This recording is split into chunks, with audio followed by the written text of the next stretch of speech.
Okay, so now we look at the next section, meaning of statistics, which is section 1.2.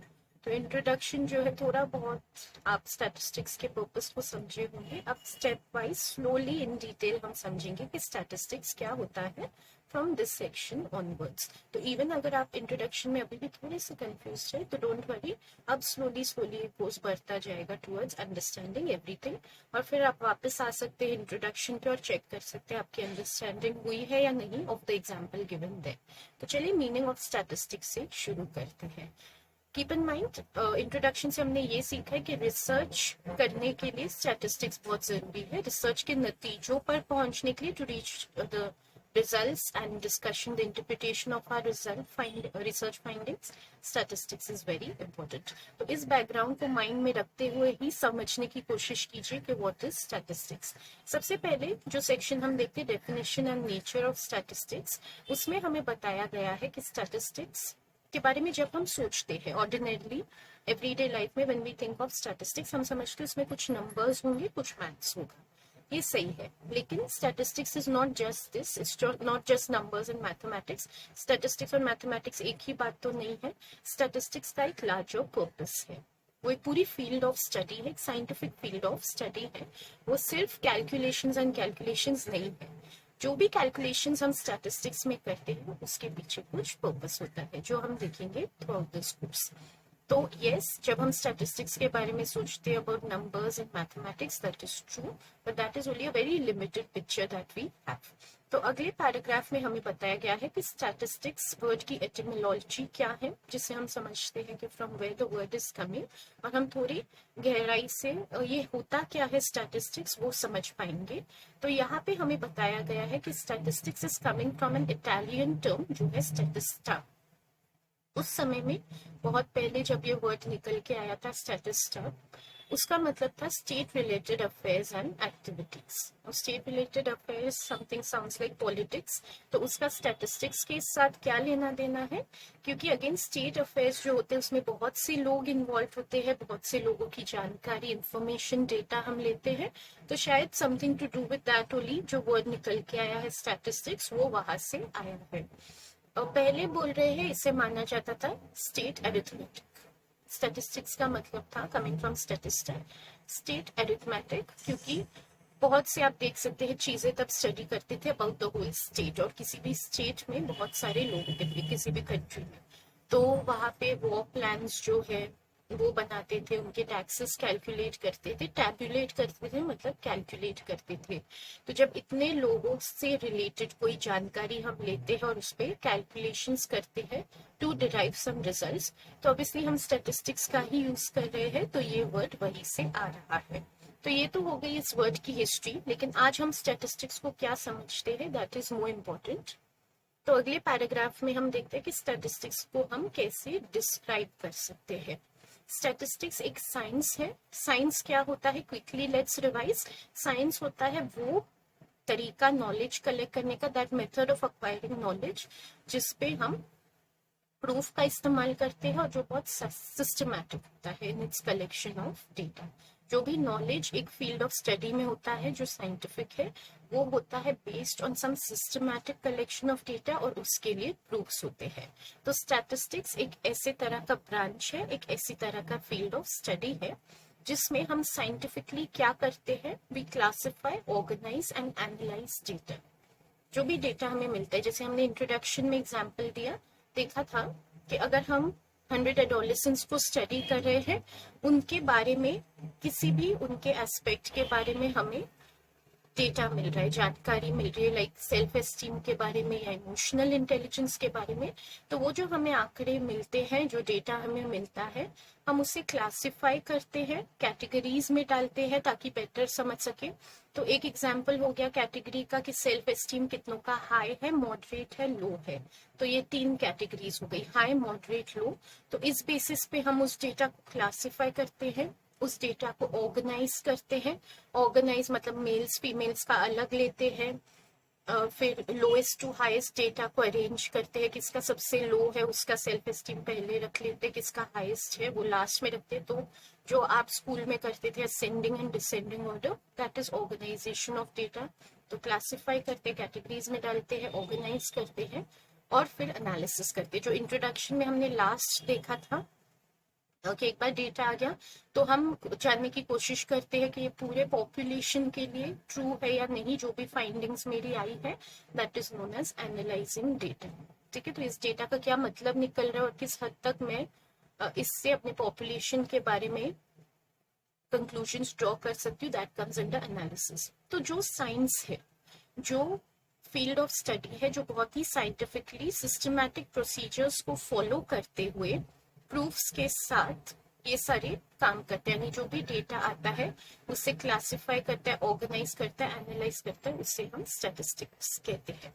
Simply put, statistics वो area of scientific area of study है जिसमें proven techniques है, science के द्वारा proven techniques है of हमें data को कैसे क्लासिफाई करना चाहिए, कैसे ऑर्गेनाइज करना चाहिए, कैसे एनालाइज करना चाहिए, ताकि हम करेक्ट इंटरप्रिटेशन निकाल पाए, करेक्ट तरीके से अपने कोई भी रिसर्च के फाइंडिंग्स को समझ पाए। उसके लिए इसमें साइंटिफिकली प्रूवन टेक्निक्स है, तो इसलिए हम स्टैटिस्टिक्स का इस्तेमाल करते हैं। ये वो साइंटिफिक टूल है जिससे हम अपनी रिसर्च फाइंडिंग्स को समझ सकते हैं। इसके अलावा एक और डेफिनेशन है जो सिमिलर है, तो उसे हम क्विकली समझ सकते हैं। Statistics is a mathematical science. Mathematical सिर्फ इसलिए वर्ड यूज किया गया है क्योंकि इसमें नंबर्स इन्वॉल्व है। तो again it's a mathematical science, यानी कि जिसकी फाइंडिंग्स प्रूवन है, जिसमें हम collection, analysis, interpretation and presentation of data करते हैं। कलेक्शन हम समझते हैं, डेटा गैदर करते हैं रिसर्च से। एनालिसिस मैंने आपको समझाया, इंटरप्रिटेशन हमने देखा, प्रेजेंटेशन जब भी आप रिसर्च में कुछ फाइंड करते हैं, आप लोगों को प्रेजेंट करते हैं, उनके सामने रखते हैं, तो वो भी कैसे आपको प्रेजेंट करना चाहिए तो ताकि लोग उस डेटा को करेक्टली समझ पाए, उसके भी साइंटिफिकली प्रूवन टेक्निक्स है जो हमें स्टैटिस्टिक्स में मिलते हैं। तो साइंस स्टैटिस्टिक्स बहुत अच्छा फील्ड है जो साइंटिफिकली हमें हमारे रिसर्च फाइंडिंग्स के साथ कितने स्टेप वाइज प्रोसीजर्स करने में हमारी हेल्प करता है। आगे एक और टाइप डेफिनेशन ही है अगले पेज में। स्टैटिस्टिक्स में दो चीजें होती है, यहाँ पे हमें बता रहे हैं, they are taking us towards which are the branches of statistics. तो डेफिनेशन से ब्रांचेस की तरफ लेके जा रही है, इसलिए थोड़ा और एक्सप्लेन कर रहे हैं। तो यहाँ पे बता रहे हैं कि statistics is not only description of data but drawing inferences as well. ये समझना बहुत इंपॉर्टेंट है इन स्टैटिस्टिक्स। साइकोलॉजी में क्या होता है, आप कुछ भी स्टडी करना चाहते हैं, आप पूरे पॉपुलेशन को स्टडी नहीं कर पाते। आप सोचिए, एज अ साइकोलॉजिस्ट, सपोजिंग आपका इंटरेस्ट वही है जो एग्जाम्पल हमने देखा, आप इंडिया के एडोलेसेंस में जानना चाहते हैं कि कितना सेल्फ एस्टीम है जेंडर वाइज और कितना इमोशनल इंटेलिजेंस है जेंडर वाइज। क्या आप सिर्फ 100-200 एडोलेसेंस के बारे में ये जानकारी चाहते हैं? आप सारे एडोलेसेंस के बारे में ये जानकारी चाहते हैं, राइट? आप सारे इंडियन एडोलेसेंस के बारे में समझना चाहते हैं with respect to these two variables. लेकिन क्या आप इन सारे एडोलेसेंस को स्टडी कर पाएंगे? क्या प्रैक्टिकली आप करोड़ों एडोलेसेंस की स्टडी कर पाएंगे? आप चाहे तो भी क्या वो सब आपके रिसर्च में पार्टिसिपेट करेंगे? क्या आपके पास इतना कैपेसिटी है? क्या आप इतना खर्चा उठा पाए, आप फिजिकली इतने कैलकुलेशंस, इतना डेटा कलेक्ट कर पाए, कैलकुलेशंस कर पाए, में वो क्षमता है किसी में भी? तो आप क्या करते हैं, आप करोड़ों एडोलेसेंस की स्टडी करने के बदले जितनी आप कर पाए, सैकड़ों की, हजारों की, लाखों की आप स्टडी कर लेते हैं, लेकिन आप पूरे पॉपुलेशन की तो नहीं कर पाते। तो इसलिए स्टैटिस्टिक्स में हम क्या करते हैं, 100-200, सैकड़ों, चले लाखों भी लोगों का इंफॉर्मेशन लेते हुए हम पॉपुलेशन को समझने की कोशिश करते हैं।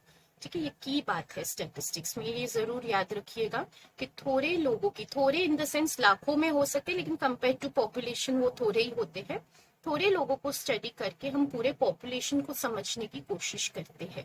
इसलिए स्टैटिस्टिक्स हमें दो काम करने में हेल्प करता है ब्रॉडली। एक तो जो मैंने थोड़े से लोगों की स्टडी की, सपोजिंग मैंने 100 एडोलेसेंस की स्टडी की है for self esteem and emotional intelligence, तो उस सैंपल में ये 100 लोगों को मैं सैंपल कहती हूँ क्योंकि ये पूरा पॉपुलेशन नहीं, एक सैंपल है, उनका एक छोटा सा हिस्सा है जिसे मैं सैंपल कहती हूँ। तो ये जो 100 लोगों की मैंने स्टडी की है, इनके अंदर क्या डेटा निकल के आ रहा है, इनका सेल्फ एस्टीम कितना है, इनका इमोशनल इंटेलिजेंस कितना है, इन 100 लोगों की जिनकी मैंने स्टडी की है, that is known as descriptive statistics. आप नेक्स्ट देख सकते हैं, आपको ब्रांच का नाम बताया गया है डिस्क्रिप्टिव स्टैटिस्टिक्स, जिसमें मैंने जिस भी सैंपल की स्टडी की है उसमें क्या दिख रहा है मुझे, उनके लिए क्या ट्रू है विथ रिस्पेक्ट टू जो भी मैं पढ़ रही हूँ, सेल्फ एस्टीम, इमोशनल इंटेलिजेंस, उनमें कितना है। That which branch helps me to do descriptive statistics. उस ब्रांच में वो साइंटिफिक टेक्निक्स है जिससे मैं अपने सैंपल को अच्छी तरह से समझ पाऊँ। Okay, so that is known as descriptive statistics. लेकिन जैसे हमने देखा अल्टीमेट एम क्या है, एक्चुअली मैं क्या करना चाहती हूँ, इन 100 लोगों के द्वारा, इन 100 लोगों के जरिए मैं पूरा पॉपुलेशन को समझना चाहती हूँ। तो जो 100 लोगों का मेरे नतीजे निकले हैं 100 लोगों में से, क्या वो उन करोड़ों एडोलेसेंट्स को अप्लाई होता है, क्या उनके लिए भी ये ट्रू है, या मेरे 100 जो एडोलेसेंट्स थे वो समहाउ उनको रिप्रेजेंट नहीं कर रहे थे, वो अलग ही 100 लोग थे, उनमें जो मैंने पाया, जो फाइंडिंग्स निकल के आई, वो मैं बाकियों के लिए नहीं कह सकती हूँ कि वो ट्रू है या नहीं। That is also a possibility. तो किस हद तक मैं कह सकती हूँ कि जो मेरे सैंपल में होता है वही पॉपुलेशन में होता है, वो डिसाइड करने के लिए एक और ब्रांच है स्टैटिस्टिक्स का, साइंटिफिकली प्रूवन टेक्निक्स है इस ब्रांच में, उसे कहा जाता है इन्फरेंशियल स्टैटिस्टिक्स। तो ये डिसीजंस लेने के लिए कि मेरे सैंपल में जो हुआ है वो पॉपुलेशन में होता है या नहीं, उसके लिए मुझे हेल्प करता है एक ब्रांच ऑफ स्टैटिस्टिक्स जो कि है इन्फरेंशियल स्टैटिस्टिक्स। तो ये 2 ब्रांचेस है स्टैटिस्टिक्स में, और बहुत जरूरी है कि हम शुरुआत में ही जान लें ये क्या है, क्योंकि फिर पूरे कोर्स में हम डिस्क्रिप्टिव भी पढ़ते हैं, इन्फरेंशियल भी पढ़ते हैं। चलिए, फिर तो हमें डेफिनेशंस हमने देख ली, ब्रांचेस देख लिए, अब हम देखेंगे स्टैटिस्टिक्स के कुछ हमें पॉइंट्स दिए गए हैं, कुछ इंपॉर्टेंट एस्पेक्ट्स बताए गए हैं टू अंडरस्टैंड कि स्टैटिस्टिक्स का नेचर कैसा है, स्टैटिस्टिक्स क्या होता है, कैसा होता है, उसके कुछ इंपॉर्टेंट पॉइंट्स जो हमें शुरुआत में पता होने चाहिए। इसमें से सबसे पहला है इट इज अ साइंस। आपने देखा क्यों साइंस है, आई वोंट रिपीट, जिसमें हमें फैक्ट्स मिलते हैं, जिसमें हम सोशल इवेंट्स, ये बहुत इंपॉर्टेंट है, सोशल इवेंट्स को ऑब्जर्व करते, रिकॉर्ड करते, कंप्यूट करते हैं। साइकोलॉजी के अलावा इकोनॉमिक्स और सोशियोलॉजी जैसे सोशल साइंसेस में भी स्टैटिस्टिक्स का यूज होता है। Statistics is used in social sciences. क्यों? क्योंकि उसमें हम लोगों के कोई ना कोई एस्पेक्ट को स्टडी करते हैं। जैसे इकोनॉमिक्स में लोगों के बाइंग ट्रेंड्स क्या है, वो क्या खरीदना पसंद करते हैं, कितना खर्चा करते हैं, किस सेक्टर में, ये सब हम पढ़ते हैं। तो साइकोलॉजी में हम पढ़ते हैं जैसे self esteem, emotional intelligence, depression, ये सब हम पढ़ लेते हैं। तो जो भी सोशल इवेंट्स है, लोगों से रिलेटेड बातें हैं, उनकी हम जब स्टडी करते हैं साइंटिफिकली, वो मैथमेटिकल टेक्निक्स यूज करते हुए अपने रिसर्च में, जैसे हमने देखा, वो ब्रांच है स्टैटिस्टिक्स। तो इस पॉइंट में आप ये याद रखें कि स्टैटिस्टिक्स सोशल साइंसेस के काम आता है। सोशल फिनोमिना या सोशल इवेंट्स इसके अंडर स्टडी होती है जो लोगों से रिलेटेड होती है, उसे ऑब्जर्व भी किया जाता है, नोट भी किया जाता है, उसके कैलकुलेशंस किए जाते हैं। जैसे हमने देखा कि रिसर्च कंडक्ट करते हैं तो हम क्यों कैलकुलेशंस करते हैं, वही यहाँ पे अप्लाई होता है। दूसरा फीचर आप देख सकते हैं स्टैटिस्टिक्स में, हम डेटा जो हमें मिलता है, ये हमने डेफिनेशन में भी देखा था, हम उसे ऑर्गेनाइज करते हैं, क्लासिफाई करते हैं, एनालिसिस करता है। स्टैटिस्टिक्स में ये सारे प्रोसेसेस हैं, आगे जाके हम अलग अलग चैप्टर्स में देखेंगे कौन से टेस्ट है, कौन से तरीके हैं ये पर्पसेस मीट करने का। तो ऑर्गेनाइज करना है डेटा को, उसके लिए हम क्या कर सकते हैं वो आप शुरू में ही देख लेंगे in the beginning of the course. फिर डेटा को क्लासिफाई, वो भी शुरू में आ जाता है। एनालिसिस जो है वो थोड़ा बाद में, आफ्टर अंडरस्टैंडिंग डेटा कैसा होता है, कैसा ऑर्गेनाइज होता है, फिर हम देखते हैं कि उसकी एनालिसिस कैसी होती है। उसके बाद आप एक और फीचर देख सकते हैं कि स्टैटिस्टिक्स की मदद से हम बहुत सारे इवेंट्स को डिस्क्राइब कर पाते हैं, एक्सप्लेन कर पाते हैं और कंपेयर कर पाते हैं। ये सारे साइकोलॉजी के गोल्स है, description, explanation, prediction, application. Junior college को याद करें आपने क्या पढ़ा है साइकोलॉजी के बारे में, तो ये सारे गोल्स हम स्टैटिस्टिक्स से मीट कर सकते हैं। तो जैसे हमने देखा self esteem and emotional intelligence, तो हम उसे डिस्क्राइब भी कर पाते हैं कि सेल्फ एस्टीम क्या होता है, हम स्टडीज अंडरटेक कर सकते हैं, टू रिसर्च कर सकते हैं to find out self esteem होता क्या है, उसे डिस्क्राइब करने के लिए वहां भी स्टैटिस्टिक्स हमारे काम आता है। किसी चीज को एक्सप्लेन करने के लिए कि सेल्फ एस्टीम कैसे बढ़ता है, कैसे कम होता है, उसके लिए भी हम स्टडीज करते हैं, उसके लिए भी स्टैटिस्टिक्स काम होता है। अभी फिर हमने एग्जाम्पल देखा सेल्फ एस्टीम और इमोशनल इंटेलिजेंस मेल्स और फीमेल्स में कंपेयर करने के लिए, किसमें ज्यादा है, कम है, क्या कम ज्यादा है वो कंपेयर करने के लिए भी स्टैटिस्टिक्स काम आता है। तो बहुत सारे पर्पसेस है स्टैटिस्टिक्स के, और अगर हम स्टैटिस्टिक्स को अच्छी तरह सीख लेते हैं, समझ लेते हैं, तो हमारी बहुत हेल्प होती है, नॉट ओनली इन रिसर्च। अगर हमें रिसर्च करना है, just we want to be researchers, तो हमें स्टैटिस्टिक्स आना चाहिए, ऐसा नहीं है। रिसर्च को समझने के लिए, अपने जो भी एरिया में हम काम कर रहे हैं साइकोलॉजी में, उसमें अपडेटेड रहने के लिए, रिसर्च जो हो रहे हैं हमारे एरिया में, उन्हें पढ़ने के लिए, समझने के लिए, अगर हमें स्टैटिस्टिक्स आता है तो हम बहुत अच्छा मीनिंग निकाल पाते हैं उस रिसर्च का। और अगला पॉइंट जो है, जो हमें पता होना चाहिए अबाउट स्टैटिस्टिक्स के,